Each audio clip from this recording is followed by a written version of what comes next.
Bonjour tout le monde. Aujourd'hui, on va essayer de parler sur la configuration de l'agent de relais de DHCP. C'est un concept qui est très important à comprendre en matière de réseau parce que la plupart des compagnies utilisent ce système d'agent de relais pour le DHCP parce que ça nous permet de centraliser tous les décentraliser les demandes d'adresse IP en un seul serveur, ou bien en un seul serveur, ou bien deux serveurs. Si vous avez une très grande compagnie, la plupart du temps, le système de DHCP est centralisé. Et puis, s'il est centralisé, la plupart du temps, les machines qui ont besoin des adresses IP et le serveur seront dans différents réseaux. Et puis, le fait que la machine et le serveur sont dans différents réseaux, on aura recours à un routeur pour que la communication entre le PC et le DHCP serveur puisse passer. Mais le problème en est que vous savez que le DHCP, la machine pour obtenir son adresse IP doit envoyer un DHCP Discover packet. Et puis ce message, c'est un message de broadcast. Et puis vous savez que les messages broadcast, une fois que ça arrive au niveau du routeur, ici, ils sont bloqués. Ils ne peuvent pas passer de l'autre côté.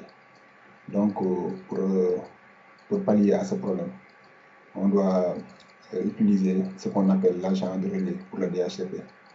Et puis, dans cette figure-là, vous voyez que le routeur va fonctionner en tant qu'agent de relais pour les demandes d'adresse IP.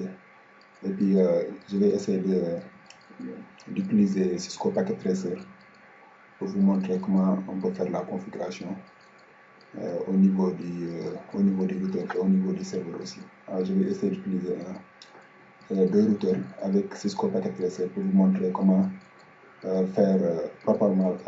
faire une configuration propre de l'agent de relais DHCP pour que les machines qui sont de l'autre côté, qui ne sont pas dans le même réseau, les machines qui ne sont pas dans le même réseau que le DHCP serveur puissent, grâce au routeur, contacter le DHCP serveur en faisant quelques modifications. Donc, pour ne pas tarder, je vais aller sur Cisco Packet Tracer. Vous avez ici Cisco Packet Tracer. La page est vide. Je vais essayer de mettre des machines sur l'écran. Je vais prendre deux routeurs. Un routeur ici, un routeur là. Je vais prendre un switch.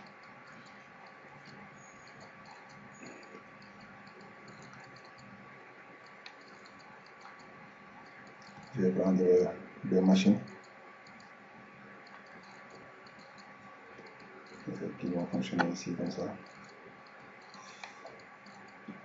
Le gars là, il sera le DHCP serveur. Je vais essayer de changer son nom.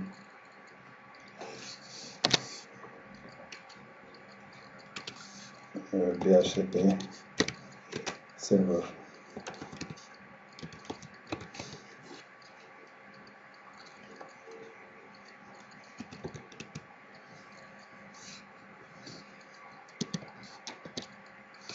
DHCP serveur. Je vais mettre serveur seulement.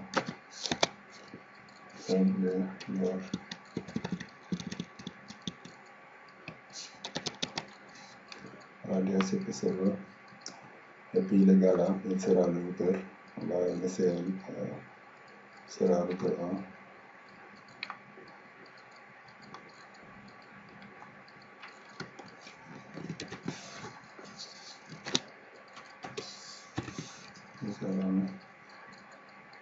Et puis le reste de la configuration, je laisse ça comme ça. Je vais mettre les câbles jusqu'à ce niveau-là.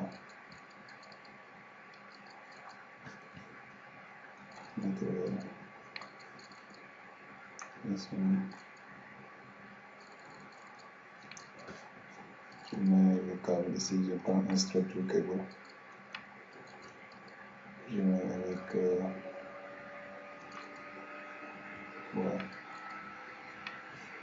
je prends un switch cable, je mets avec PC0, et puis je prends un switch cable, je mets avec PC1, pardon,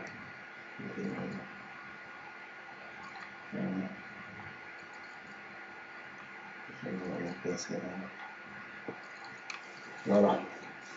Maintenant, je vais mettre les adresses IP. Pour ça, là, pour ce réseau-là, je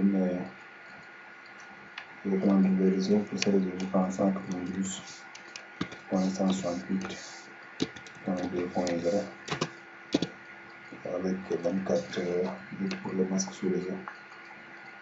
Et puis, avec ça, là aussi, je prends 192.168.1.0 avec comme masque, je prends 24 pour le masque sous réseau. Ça, je vais mettre, ça, il sera point 2 pour l'adressage. Et ça sera point 1 pour l'adressage. Et ça, c'est point 1 pour l'adressage. Voilà, je vais aller rapidement sur le lequel je vais faire la configuration. Ça, c'est FA01, FA01. Et puis ça, c'est FA00. Allez sur lequel je vais faire la configuration rapidement. Ok,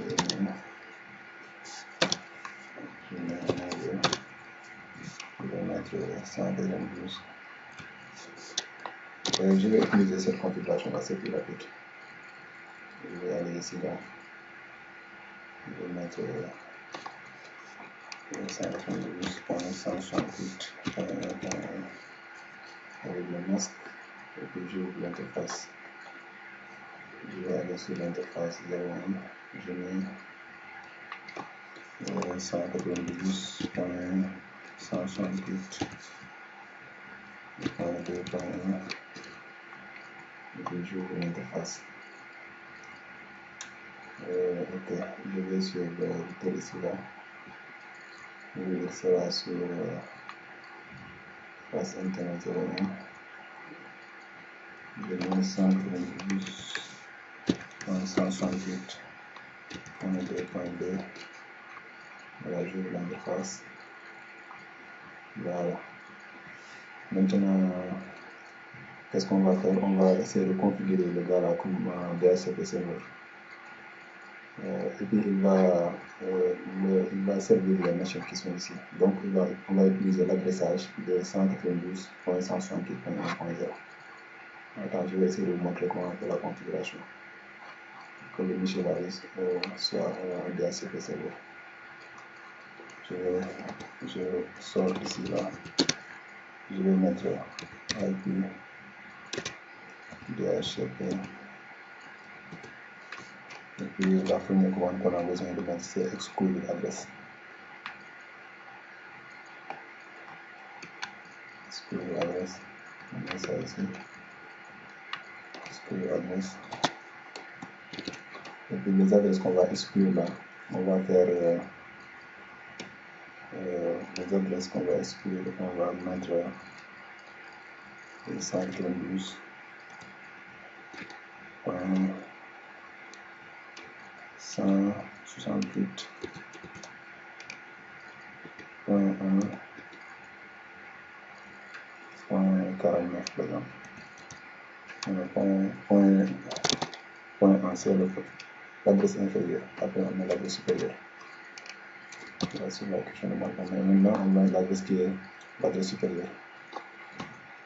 192.168.1.49. On va exclure 50 adresses quoi. Donc c'est ça que la première commande dont vous avez besoin. Donc on fait entrer la commande. Et puis la commande suivante sera IP DHCP c'était, je pense, c'est pool. Voilà. Pool. Donc, on va mettre le nom du pool. Le nom du pool, on va dire notre pool. Notre pool.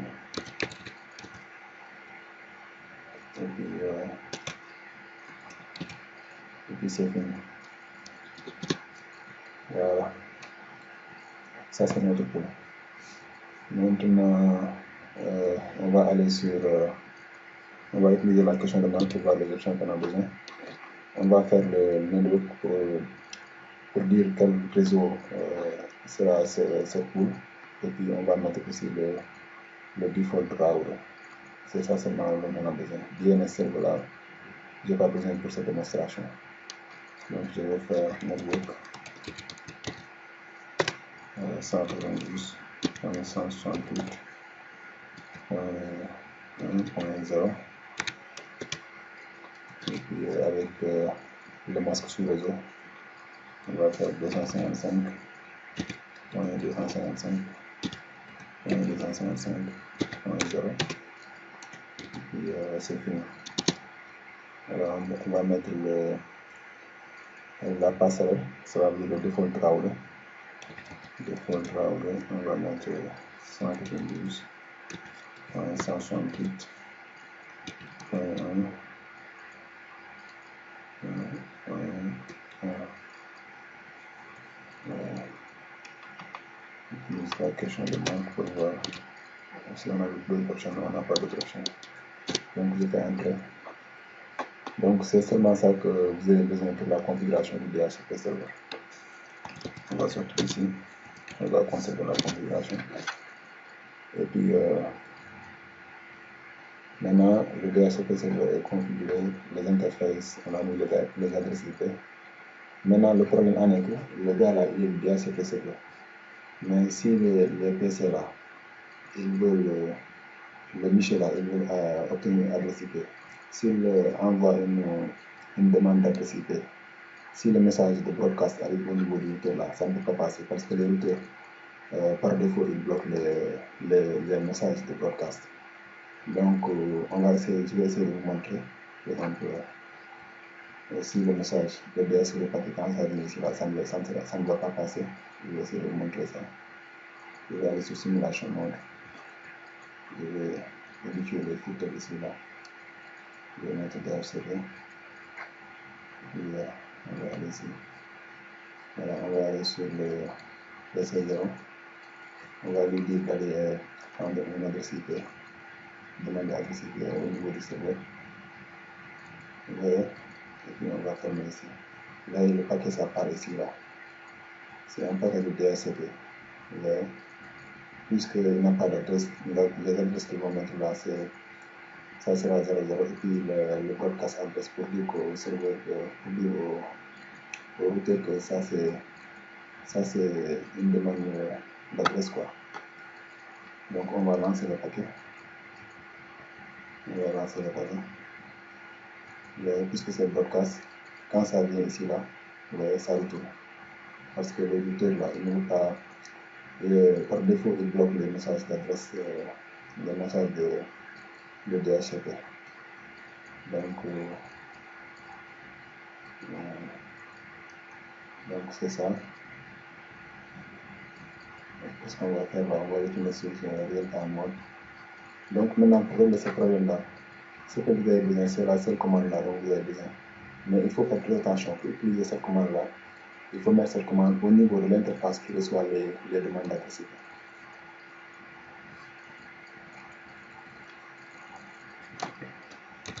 Il faut mettre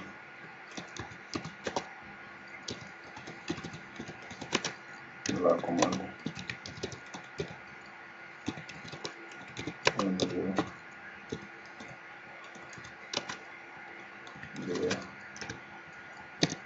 de l'interface qui reçoit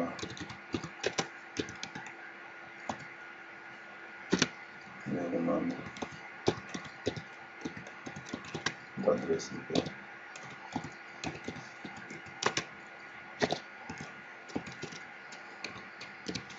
participer. Donc c'est comme ça que vous devez faire. Donc on aura à utiliser cette interface ici là. L'interface FA00 sera utilisée pour mettre la commande. Et puis c'est une seule commande dont vous avez besoin. Une fois la commande faite, et puis je vais aller sur le web pour vous montrer comment vous faites la configuration de cette IP helper adresse là. Je vais aller sur l'éditeur, je vais aller sur la commande de base. Et puis on va sortir d'ici. On va aller sur l'interface FA000.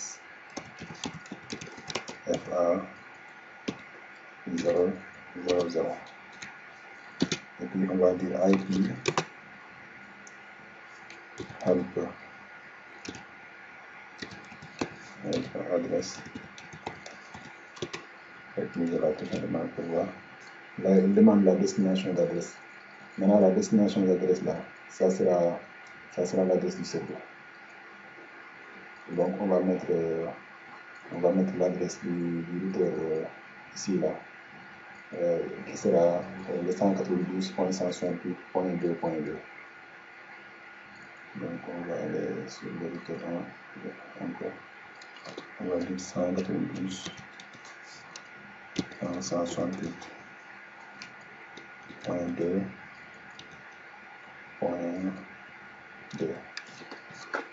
Voilà, on va poser la question pour voir si on a d'autres options. On n'a pas d'autres options. Voilà, on fait rentrer la commande. Et puis c'est fini. C'est seulement ça dont vous avez besoin. Maintenant, une fois cette commande-là établie, les messages là seront. Le routeur aura la possibilité maintenant d'envoyer les messages, les demandes d'adresse IP là, d'envoyer ça sur le serveur et sur ce gars-là. Et puis le gars va procéder à ça. Et puis il va retourner le message. Le gars va procéder à ça là, et puis il va retourner le message au niveau de ce routeur. Et puis on va essayer de regarder si l'opération sera réussie. On va retourner sur simulation mode. Voilà, on va retourner là. Et puis on va aller sur simulation mode. On va aller encore sur le PC. C'est-à-dire, vous voyez, le DSCP demande là ça. Le DSCP request fail, c'est-à-dire que ça n'était pas parti au premier moment. Maintenant, deuxièmement, on va essayer encore de faire ça là. Vous voyez, le paquet ça démarre, c'est un paquet de DHCP. Vous voyez, avec les informations, tout ça là, c'est ce qui concerne les couches de la modèle ici. Donc, on va lancer le paquet. Voilà, le paquet, ça doit partir maintenant. On va essayer de voir s'il arrive maintenant au hauteur là, qu'est-ce que le gars va faire. Vous voyez, il va envoyer le paquet au niveau de ce gars là. Le gars va procéder le paquet. Vous voyez. Et puis il retourne. Parce que le DHCP, la procédure de demande d'adresse IP là, c'est en 4 étapes. C'est en 4 étapes. Vous voyez. C'est en 4 étapes. Une fois que c'est fini, le gars il va obtenir son adresse IP. Voilà, on va essayer de retourner sur Michel là pour voir. Et puis il dit c'est fait. C'est pas encore fini. La procédure n'est pas encore finie. On va essayer d'aller sur. On va essayer de voir. C'est bien.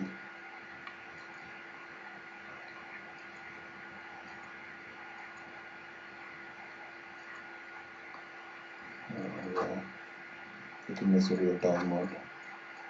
On va essayer d'aller voir si le gars a obtenu son adresse IP. Il dit faire, mais on va retourner un peu pour voir. Normalement, ça devait venir. Donc, le message IP là devait venir. Le problème en est que le gars, peut-être, il n'a pas de moyen de communiquer avec ces réseaux. Puisque le Michel là, il ne connaît pas ces réseaux. On va essayer de faire une configuration au niveau du routeur pour le routage choix. On va dire 1 et 2. Et puis on va dire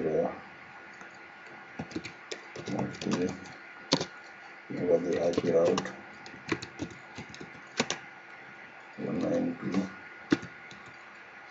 168.1.0 et puis 255.255.0 et puis on va dire il va utiliser l'adresse 198.2.1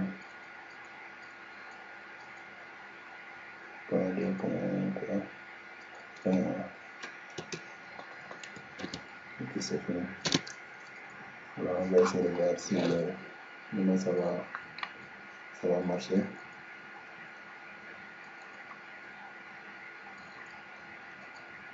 Voilà, on va essayer encore d'aller demander une adresse IP. Essayer de voir si ça va marcher maintenant. Là, il y a un problème de communication entre les. Je ne sais pas si c'est à cause du logiciel de paquet traceur, mais normalement, le gars là, il doit avoir la possibilité maintenant, parce que vous avez vu les paquets là, c'était parti au niveau du gars là. À l'heure actuelle là, il doit être en mesure d'obtenir un adressage d'IP au niveau de ce Michel là. On va essayer de regarder la configuration du gars là. Essayer de voir. Donc,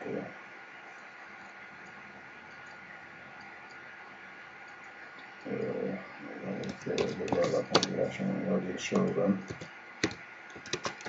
Et puis on va voir la configuration du DHCP. La configuration est bonne. C'est le centre de contribution. Blablabla. Et puis on va essayer d'aller encore sur simulation pour voir comment le paquet doit partir d'ici là. Maintenant on va essayer avec le gars là aussi. Pour voir si lui va aller recevoir son paquet. Son adressage d'IP quoi. Le paquet ça part, on va envoyer le paquet, ça part au serveur, puis ça revient, et puis ça part au serveur, ouais.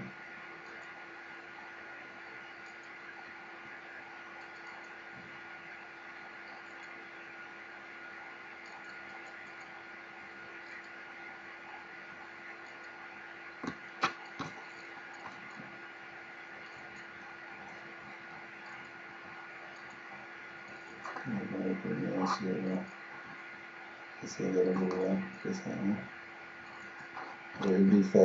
Je pense que c'est un problème avec le logiciel, mais normalement, avec cette configuration dans la vie réelle, là, ça va marcher.